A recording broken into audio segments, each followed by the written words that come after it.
My name is Christy Beltran, 29 years old. The smell of roasted turkey filled the dining room like a performance stage for perfection. Every dish perfectly arranged, every fork polished until it caught the chandelier light. My parents' house was a museum of achievement. The laughter at the table was practiced to a polished sound that didn't reach anyone's eyes. 23 family members surrounded the long mahogany table, aunts with diamond bracelets clinking against crystal glasses, cousins who'd just returned from spontaneous trips to the Amalfi Coast uncles, discussing markets they didn't understand. And then there was me, the family's gentle disappointment. Christy, honey, are you still doing that little photography thing? Aunt Lillian tilted her head with an exaggerated smile, slicing into her rare steak as if the question were a polite formality. Yes, I said evenly, still doing it. Her tone brightened, too bright. That's lovely, so creative. But when are you planning to get a real job? The question earned a few chuckles down the table. Before I could answer, my brother Derek jumped in grinning in that self-satisfied way of his. She's been finding herself for 5 years now? Some of us have actual responsibilities. He gestured toward his wife Chloe and their 2 kids. I've got mouths to feed and mortgage college funds. You know, real-world stuff. The laughter that followed was casual, but practiced the kind that fills silence when people are too proud to notice cruelty. My father, Richard Beltran, presided at the head of the table, silver hair, immaculate wineglass, poised like a gavel. My mother, Patricia, smiled with the strained grace of someone who'd spent her life turning discomfort into decorum. Dad set his glass down, a sharp sound that cut through the murmurs. Speaking of responsibility, he said, Patricia and I have been talking about Christy's situation. Every conversation stopped. Forks hovered midair. I knew that tone, the one he used in boardrooms when he was about to announce a decision that could ruin someone's career. My stomach tightened, but my face remained composed. We've been supporting her lifestyle for far too long, Dad continued. The monthly allowance, the apartment rent, the car. It's time for some tough love. Richard, my mother whispered. Perhaps this isn't the time. It's exactly the time. His voice carried over the table. Christy needs to hear this, and frankly, everyone else needs to understand that we're not running a charity. A slow, hot silence filled the room. Even the chandelier light seemed colder. Christy, Dad said, leaning back, we're cutting you off. Financially. Effective immediately. It's time you stood on your own feet. I heard the faint clinking of a cousin's bracelet, the scrape of a chair leg. Someone whispering, oh my God. I kept my hands folded on my lap nails, pressing faint crescents into my skin. Derek smiled faintly, that smugness barely concealed. Maybe this'll finally push you to get serious about something. I could talk to HR at my firm, see if there's a receptionist opening. It's not glamorous, but it's honest work. I looked at him.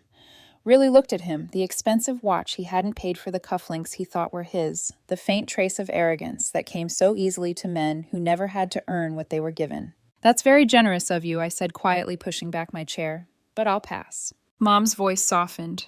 Christy, you don't have to leave. We can talk about this later, just the family. No, I said, standing. You've already said enough. I slipped my coat from the rack by the foyer. My father's voice followed me like a verdict. This is for your own good, Christy. You'll thank us someday. I paused with my hand on the brass handle, the warmth of the room behind me, the November air waiting like truth outside. I'm sure I will, I said, and stepped into the cold. The wind bit my cheeks as I walked to the car, a modest silver sedan carefully chosen years ago for its unassuming price tag. The street shimmered under soft yellow lights, each house perfectly trimmed, each lawn a testament to privilege. They didn't know, of course, that I owned every inch of it, every house, every street light, every manicured hedge.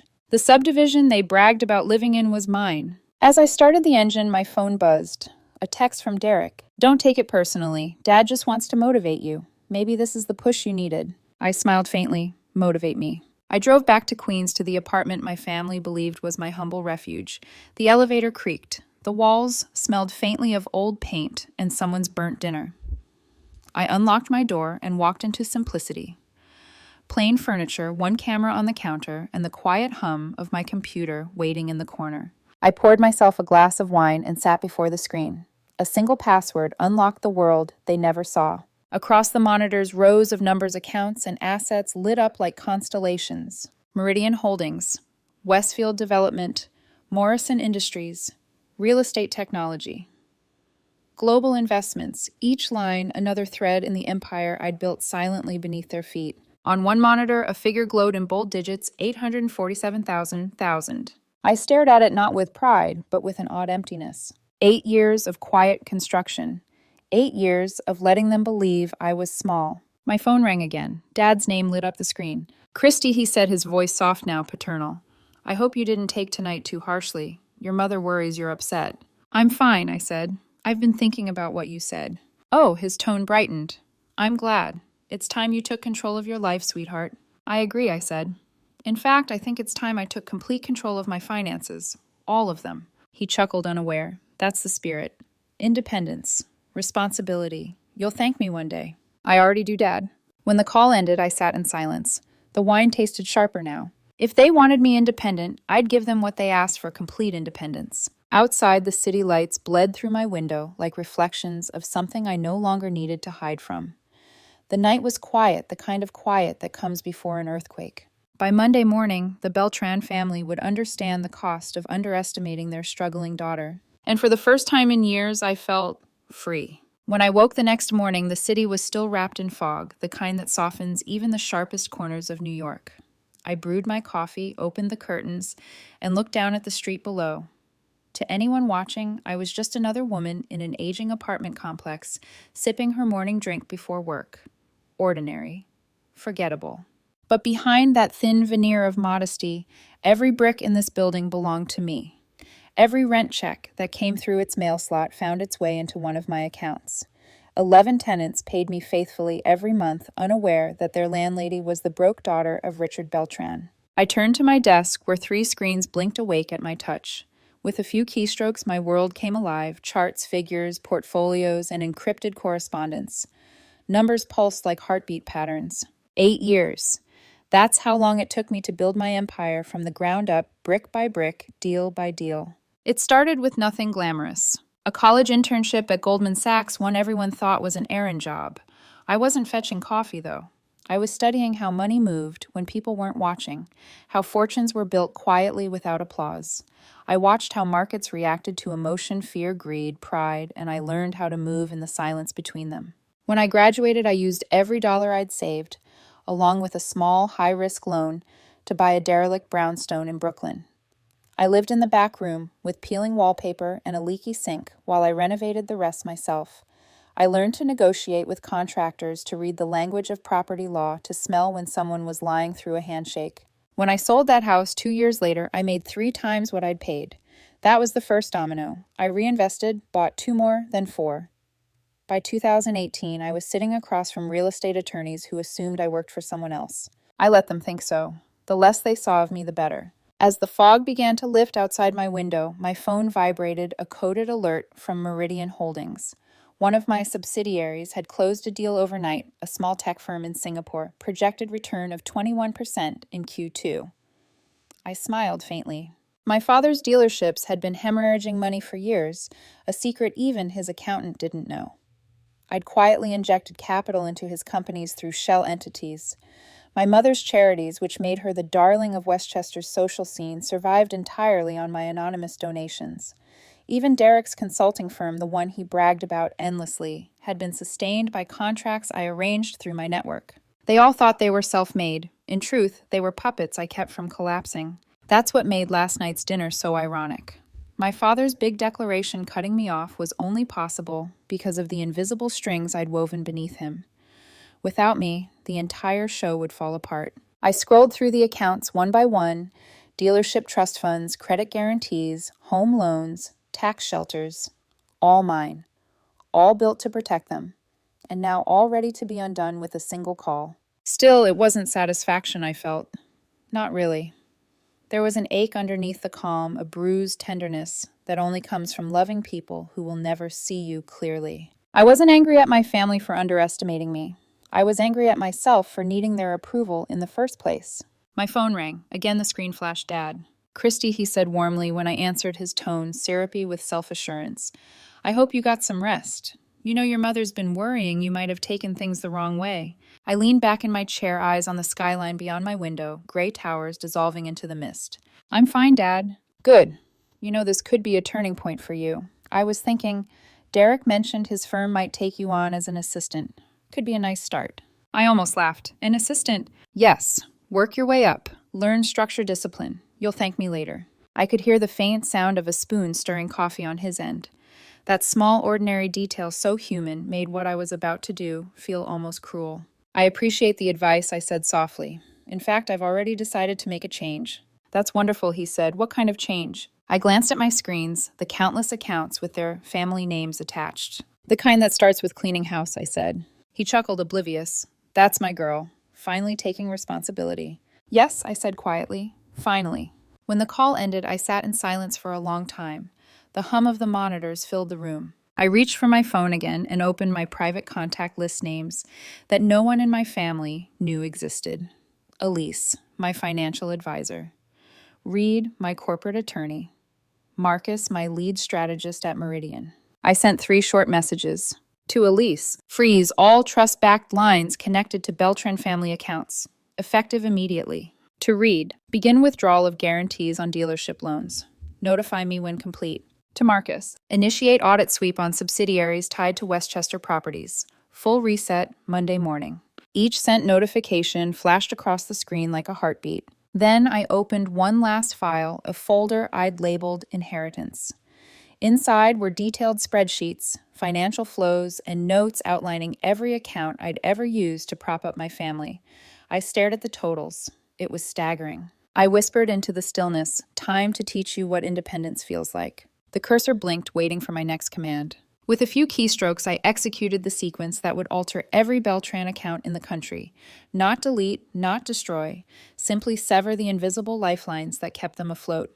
By Monday morning, every dealership would show a funding shortfall. Every credit line tied to Patricia's charities would close. Derek's business credit would evaporate like smoke. Their world would remain intact for a moment before it began to crack from the inside out. The fog outside was burning away now. The city below gleamed silver and sharp. I thought of my father's words from last night. This is for your own good. He wasn't wrong. It was, just not in the way he imagined. I closed my laptop and poured another glass of wine, though it was barely noon. The first sip burned not unpleasantly, more like clarity. For the first time in years, I wasn't hiding behind my own modesty. I was acting from it. I walked to the window and whispered to my reflection, they wanted me to grow up. So I will, just not the way they planned. The city shimmered in sunlight, and somewhere in the distance a siren wailed, long, low, and distant. It sounded like a warning. Monday morning arrived crisp and silent, the kind of cold that makes every sound feel sharper. The sun hadn't fully risen when I sat at my desk, a cup of black coffee steaming beside me, watching the city stir awake through my apartment window. The clock read 7:03 a.m., the exact time the first domino would fall. I didn't need to check my screens to know what was happening. I could almost feel the ripple traveling through the network of banks, firms, and trusts I had quietly built around my family. Invisible threads snapping one by one. By 8:47 a.m., my phone buzzed. Once, twice, then again. First a text from Mom. Christy, something strange is happening. My credit card's been declined twice. They said the account was closed. By the primary holder, your father's on the phone with the bank right now. I took a slow sip of my coffee and typed back. That's odd. Maybe call the bank directly. A pause, then 3 dots blinking. We did. They're saying all our accounts are under review. Your father's furious. Of course he was. 20 minutes later, the next call came. Derek. His voice was tight, rushed panic wrapped in bravado. Viv. I don't know what's going on, but 3 of my business cards were declined this morning. My assistant says the accounts don't exist. The bank says they've been closed. That sounds serious, I said, clicking absently through one of my open windows, a live feed of his company's financial structure. Have you talked to Dad? I tried, Derek said, his breath quick and uneven. He's losing it. Apparently the dealership accounts are frozen too. He's calling lawyers, bankers, anyone who will answer. This can't be coincidence. Probably just a system error, I said lightly. Banks update things on Mondays. Yeah. He didn't sound convinced. Viv, do you still have that friend in finance? The one who helped you with your student loans? I smiled faintly. I might. Could you, I don't know, just ask if something bigger's going on. I've got a major client meeting today, and if this doesn't get sorted, I'll see what I can do, I said. When the call ended, I leaned back, staring at the fog lifting off the East River. They were unraveling right on schedule. By 10:15 a.m., my family's WhatsApp group exploded. Dad Bank says accounts compromised. Fraud department investigating. Mom. My cards still don't work. They said the account holder closed them. Derek. Same here. 3 business accounts locked. Can't reach our broker. Aunt Lillian. My investment account is showing 0 balance. Uncle Mike. What the hell is happening? My credit line suspended. Dozens of frantic messages poured in, each more panicked than the last. I let them spiral for a while, sipping another coffee as I watched the chaos unfold in real time on my screens. Every alert, every frozen transaction, every panicked call, logged by the bank's systems. Then finally I typed one message to the group. Having some trouble with my photography client payments too. Probably a system issue. Banks are updating things this week. Should clear soon. A lie dressed as empathy. They'd believe it because it was convenient. The truth was far less merciful. I hadn't destroyed a thing. I'd simply withdrawn the silent lifelines I'd built for them. The hidden credit lines, the private guarantees, the trust-backed accounts that made them look solvent. Without my support, their wealth wasn't real. The banks weren't punishing them. Reality was. By noon, the calls became desperate. First Mom again, her voice trembling, but trying to sound calm. Sweetheart, do you know anything about online fraud? The bank says the accounts were closed from inside. From inside, I echoed. Maybe a hacker gained access through the business servers. Her breath hitched. You don't think your father's dealership IT team? Maybe, I said. You should probably check all your passwords. Next came Dad. I almost didn't answer, but curiosity won. Christy, he barked no greeting, just that familiar command in his tone. Everything's been shut down. Dealership accounts, trust funds, even the mortgage accounts. The banks won't talk to me, they say. I'm not the primary account holder. Oh no, I said softly.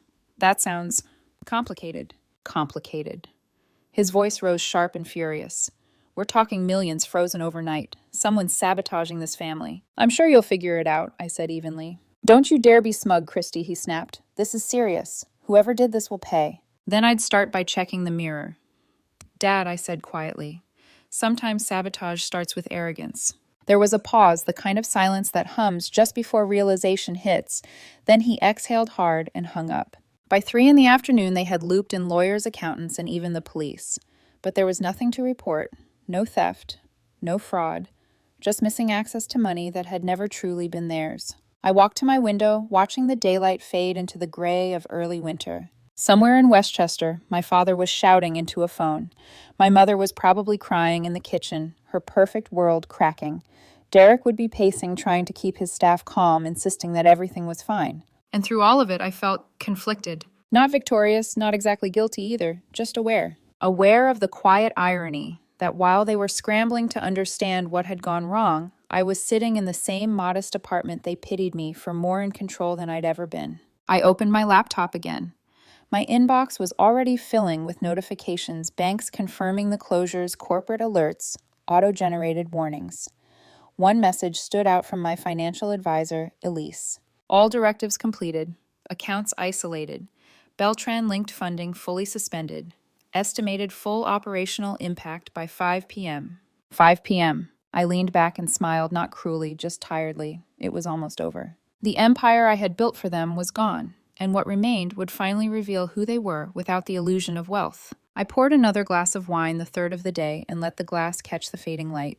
The first sip was quiet triumph. The second was regret. They would hate me for this, at least at first. But maybe, just maybe, they'd learn something from it. At 5:03 p.m., my phone rang one last time. The caller ID said Dad, home line. I almost let it go to voicemail. Then I answered. Christy, his voice came through hoarse, subdued. This time.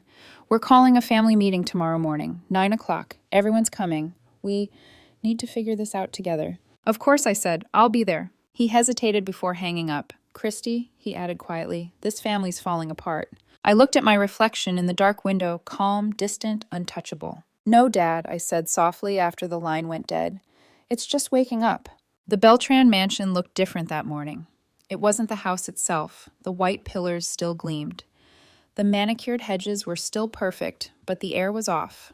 The curtains were drawn, the windows dim, and even the golden retriever that always barked when I pulled into the driveway didn't come running. When I stepped inside, I could feel the tension before I saw it. The heat was low, the scent of yesterday's burnt coffee hung in the air, and my family. The same people who'd humiliated me at dinner 2 nights ago sat in silence across the living room. Dad was pacing his phone in one hand, jaw tight. Mom sat on the sofa, her makeup smudged, clutching a cup of coffee she'd probably reheated twice. Derek stood near the fireplace, arms crossed.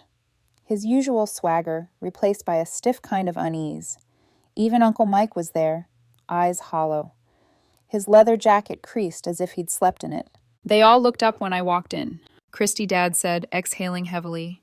Thank God you're here. We're dealing with a crisis. Derek interrupted, his voice edged with panic. A total collapse. I set my coat down slowly and took the empty armchair across from them. What kind of collapse? Dad stopped pacing.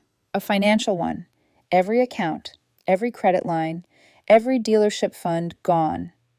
The banks say the accounts were closed by authorized holders, but no one here did that. Mom nodded quickly. We've been on the phone all night. The lawyers can't find any fraud evidence. It's like someone inside the system just switched us off, Uncle Mike added.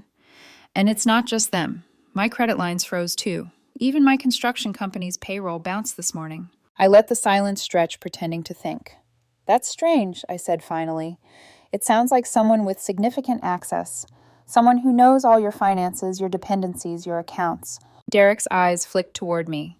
That's what we've been saying. It's like an insider job. Someone close, I said softly. Very close. They all stared. Dad frowned. What are you suggesting? I met his gaze evenly. That whoever did this knew exactly how your finances were connected. Who paid who, which accounts were tied to what. They'd have to understand every hidden dependency, every loan, every guarantee. Christy, Mom said nervously. You make it sound like it was intentional, Derek finished. I reached into my bag, pulled out my phone, and unlocked the screen. The soft light from it spilled across my face as I said the words I'd rehearsed all night. Maybe because it was. The room went dead silent. Dad's voice cracked slightly. What are you talking about? I turned the phone toward them, showing the balance glowing in cold blue light, $847, $356, $982. Derek blinked, confused. What is that? My bank account, I said. He laughed, but it was short and brittle. Viv, this isn't the time for jokes. No jokes, I said. Then I swiped to another screen, corporate dashboards, property deeds, business holdings, Meridian Holdings, Morrison Industries, Westfield Development. They're mine, every one of them. Mom shook her head, trembling slightly. Christy, stop. This isn't funny. It's not supposed to be. I stood walking to the center of the room, letting each word fall with deliberate weight. For the past 3 years, I've been the one funding your lives. Dad's mouth opened, then closed. That's ridiculous. No, what's ridiculous, I said quietly, is that you didn't notice. The dealerships. They would have gone bankrupt in 2020 if not for the private capital I injected. The mortgage for this house, I bought it through a shell company when your casino venture collapsed.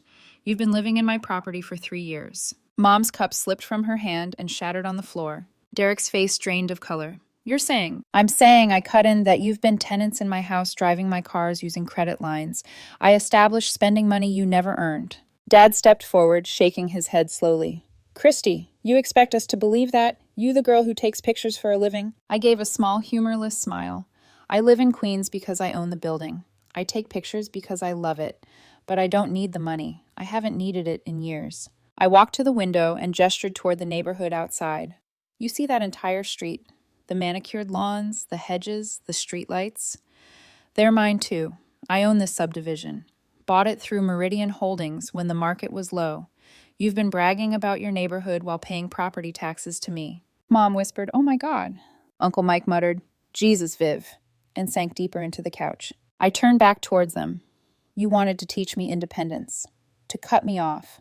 But I already was independent long before you decided to humiliate me at that dinner. Dad looked at me as if trying to see someone else beneath my face. Why? Why hide this? Why make us think you were struggling? Because I needed to know, I said, my voice low but steady. I needed to see who you really were when I had nothing to offer you. Whether your love depended on status, on success. I wanted to know if you could value me without a dollar attached to my name. Mom's eyes filled with tears. And what did you learn? I hesitated just long enough to let the truth sting. That you love comfort more than people, appearances more than honesty. You measure worth by net income, not by heart. Derek's voice cracked. Viv, that's not fair. Isn't it? I snapped. You mocked me in front of everyone. You called me a failure while your business lived on contracts I secured for you. Your so-called independence was my investment. He looked down, shame creeping across his features. Dad finally sat, his voice smaller now. So what happens now? I exhaled, steadying myself. Now you have a choice. Their eyes rose to meet mine. I can restore everything exactly as it was, your accounts, your businesses, your comfort. And you can go back to pretending this never happened. Or, I paused. We can start over. Honestly, I stop hiding my success and you stop treating me like a disappointment. I'll help you rebuild, but you'll have to earn it this time. Mom whispered, start over, as if the words were fragile. Uncle Mike finally spoke, and if we don't, I looked him dead in the eye. Then the illusion ends here. No one spoke for a long time. The only sound was the steady hum of the heating system finally kicking on something I'd remotely reactivated before driving over. Mom wiped her eyes and looked at me with a kind of quiet awe. Christy, you're extraordinary. I shook my head. No, I'm just done being underestimated. Dad leaned forward, elbows on his knees, his voice trembling. We failed you, as parents, as people. I don't even know how to begin apologizing. By listening, I said. He nodded slowly. And for the first time in years, Richard Beltran, the man who always had the final word, had none. Outside, the winter light began to break through the heavy clouds, spilling across the floor in cold, clean streaks. It caught the shattered pieces of Mom's cup, turning them into tiny reflections like broken glass trying to be diamonds. It felt fitting. I looked around at them, flawed, desperate, but human again. And for a fleeting second, I felt something close to forgiveness stir inside me. This wasn't revenge, it was revelation. And for the first time in my life, I wasn't the one who needed saving. The next morning, the air in the Beltran mansion was unnervingly still. It wasn't the silence of peace. It was the heavy quiet that follows after a storm when everyone's too stunned to move. I had spent the night in a hotel downtown, deliberately giving them time to sit with the truth. By the time I returned, the coffee pot in the kitchen was already empty, and my family was waiting in the same living room where I had dismantled their illusions the day before. But they looked different now, smaller, human. Dad was slumped in the armchair that used to feel like a throne. His eyes were bloodshot, his shoulders slouched, his phone face down on the table beside him. Something I had never seen before. He wasn't barking orders. He wasn't even pretending to have control. Mom sat beside him, hair pulled back, no jewelry, no designer clothes, just a simple cardigan and a look of quiet exhaustion. Derek was pacing in the corner, mumbling into his phone before finally giving up and tossing it onto the couch. Still nothing he said to no one in particular. Every one of my clients froze their contracts until we can prove financial stability. I'm finished. Dad's voice was hoarse. We all are. When they looked up and saw me standing in the doorway, no one spoke. Christy, Mom said softly, as if testing whether she still had the right to say my name. You came. I said I would. I set my bag down and took the same seat as yesterday. The sunlight filtering through the blinds made slow, pale stripes across the floor. No one knew where to start. Finally, Dad cleared his throat. We talked all night. About what you said. About what you've done. Have you reached a conclusion? I asked, my voice calm but not cold. His eyes flicked to mine. You were right. The words hung in the air like smoke. Mom reached for his hand, a small, instinctive gesture that surprised me. We thought we were helping you by pushing you, but we were just blind. I didn't want to hurt you, I said quietly. I wanted you to see what I see, that you've built your identity around appearances, not purpose.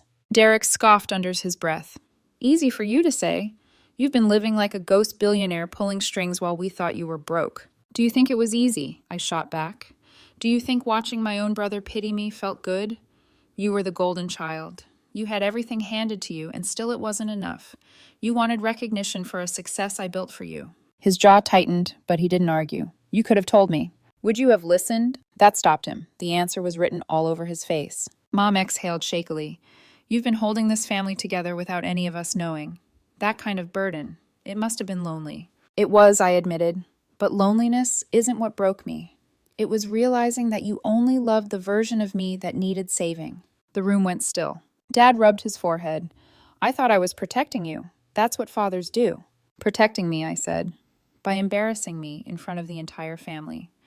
By cutting me off when I was the one keeping you solvent. He flinched. For the first time I saw something raw in his expression, regret, maybe even shame. I was proud, he said quietly. Too proud to admit I'd lost control. When the dealership started to crumble, when the casino investment failed, I thought if I pretended long enough I could fix it. You made me look like I had. And you let them all believe that, I said. He nodded slow and heavy. Yes. Mom's voice cracked. Christy, what happens now? What do we do? I studied her face. The woman who'd spent her life orchestrating charity luncheons and country club galas now looked small and terrified, but genuine for the first time in years. You start by being honest, I said, with yourselves, with each other. You stop performing wealth and start understanding what it means to build something real. Derek sank into the armchair opposite me, rubbing his temples. And what about you? What are you going to do with us? I don't know yet, I admitted. Part of me wants to walk away. The other part wants to help you rebuild, but this time not as your safety net, as your equal. Mom's eyes welled. We don't deserve that. No, I said softly, but maybe you could earn it. A long silence followed. The clock ticked steadily in the background, the only sound in the room. Then Dad spoke again, his tone softer than I'd ever heard it. If you give us that chance, we'll take it. I'll take it. I don't want to be the man who raised his daughter to believe she was less than she is. That one sentence more than any apology pierced me. It wasn't perfect. It wasn't enough. But it was real. Mom wiped her tears, her voice trembling. When I looked at you yesterday holding that phone showing us those numbers, it hit me. I didn't even know who my daughter really was. Not because you changed, but because I never bothered to see you. I looked down at my hands. Maybe we both failed to see each other. Her hand reached across the coffee table, hesitant but sincere. Let us try again. For a moment I said nothing. Then slowly I reached out and took it. Her fingers were cold, shaking slightly, but they tightened around mine with something that felt like hope. Derek leaned back and sighed, his voice low. So what now? Family therapy. A business seminar. Despite everything, I laughed quietly. Something like that. Even Dad cracked a small smile. If you're the teacher, I'll be your first student. The light coming through the window shifted warm, now golden. It spilled across their faces, catching the edges of their exhaustion and softening it into something human again. I stood and walked toward the window, looking out over the frozen lawn. Tomorrow morning, I said 9 o'clock. Meet me at my office in Manhattan, Meridian Tower. Derek frowned. You have an office there? I have the top 3 floors, I said. We'll start there. Mom blinked. Start what? I turned back to them, meeting each of their eyes. A new beginning. Not as benefactor and dependents as partners. Dad rose slowly, his voice rough but steady. You'd still help us after everything. I thought for a moment, then nodded. Because family isn't about who deserves saving. It's about who's willing to change. The words hung in the air, fragile and heavy all at once. For the first time in a long time, we didn't feel like enemies orbiting each other's pride. We felt like people, flawed, humbled, maybe even ready to begin again. As I picked up my bag and walked toward the door, Dad called out softly, Christy. I paused. Thank you for saving us even when we didn't deserve it. I turned back, offering the faintest smile. Don't thank me yet. Tomorrow's when the real work begins. Outside, the winter air was sharp and clean, cutting through the haze that had hung over this house for years. I stood on the steps for a moment, breathing it in, watching the pale sunlight wash over the quiet street, my street. For years, I'd carried this family in secret, quietly fixing what they broke. Now, for the first time, I wasn't carrying them. I was leading them. The reckoning was over. What came next was the rebuilding. The morning sky above Manhattan glowed like brushed steel, cold, brilliant, and full of possibility. I arrived at Meridian Tower just before 8:30. The streets below were a river of yellow cabs and exhaust, the noise of the city wrapping around me like armor. When I stepped out of the elevator on the top floor, the doors opened to glass and light. My office, my real world, stretched before me, floor-to-ceiling windows, overlooking the skyline, quiet hums of machines, screens pulsing with data, and assistants already moving with purpose. Every inch of the place whispered control, precision, and power. For years, I'd built this fortress in secret. Now, for the first time, I was letting my family see it. At exactly 9 o'clock, the elevator dinged again. When the doors opened, they hesitated at the threshold, like tourists stepping into another world. Mom's eyes widened as she looked around the open office, the glass conference rooms, the quiet efficiency. My God, she whispered. It's beautiful. Dad stood straighter than I'd seen him in days, but he still looked smaller, humbled. You built all this. I nodded. Every floor, every name on the door. Derek turned slowly in a circle, taking it all in. I can't believe I used to give you career advice. I smiled faintly. I can. He chuckled under his breath, the first real laugh between us in years. I led them into the main conference room, a glass cube overlooking the entire city. Files were already arranged neatly on the table, color-coded portfolios, financial reports, and new project proposals. This, I said, tapping the folder labeled Beltran Initiative, is where we begin. Mom frowned slightly. Begin what? Your second chance. They exchanged glances, unsure, nervous. I took a seat and gestured for them to join me. I told you yesterday you had two options, to return to comfort or to rebuild. You chose the latter. So here's what that looks like. I opened the folder and slid the pages toward them. I'm launching a new division focused on ethical real estate and sustainable development. Uncle Mike's construction expertise fits perfectly. Derek, you'll manage corporate partnerships. Dad. I looked at him. You'll oversee leadership and training, real training, not command and control. He met my gaze quiet but intent. And you, I'll mentor, guide, invest. Mom leaned forward, eyes glossy. You're giving us a job. I'm giving you purpose, I said softly, if you want it. Silence filled the room, the good kind, the kind that comes when everyone finally understands the weight of something true. Derek broke it first. I'll do it, he said, voice steady. I want to earn what I've been given. No shortcuts. Uncle Mike nodded. Me too. Maybe it's time I learned how to build something that isn't just concrete. Mom reached across the table, touching Dad's hand. He looked at her, then at me. If you're willing to have me, I'll learn too. From you. It was strange hearing that my father, the man who once made every decision, now asking to be taught. You're welcome here, I said quietly. All of you. But I won't lie, it won't be easy. I don't want easy anymore, Dad said. We spent the next hour walking through the offices, reviewing blueprints, meeting my team. The staff greeted me with quiet respect. Ms. Beltran and my family watched every exchange with awe. At one point, Mom stopped in front of the panoramic window and pressed her hand against the glass. You see the whole city from up here? She whispered. I stood beside her. You do. But it's different when you've built part of it yourself. Her reflection in the glass smiled faintly. I think I'm starting to understand you. Down below, the traffic looked like veins pulsing through a living body, constant, relentless. I'd always loved that view. It reminded me that progress never stops, even when people do. At lunch, I took them to the private dining floor. The table was set simply, sunlight spilling across white linen. There was laughter now, cautious at first, then genuine. Derek teased me about my minimal decor. No family photos. I smiled, maybe soon. Dad shook his head slowly, a trace of wonder in his voice. I spent my life thinking success meant being the loudest voice in the room. Turns out it was about being the quietest one in control. Mom chuckled softly, or the one who actually paid for the house. We all laughed, and for a brief, fragile moment, we were something we hadn't been in years, a family without pretense.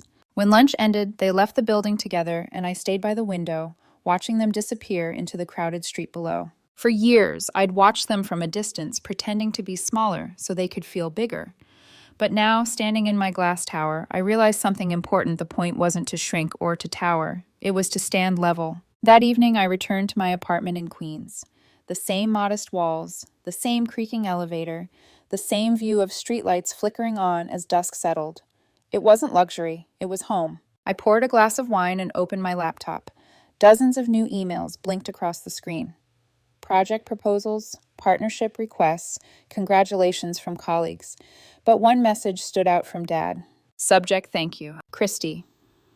I keep thinking about what you said about rebuilding, not rescuing.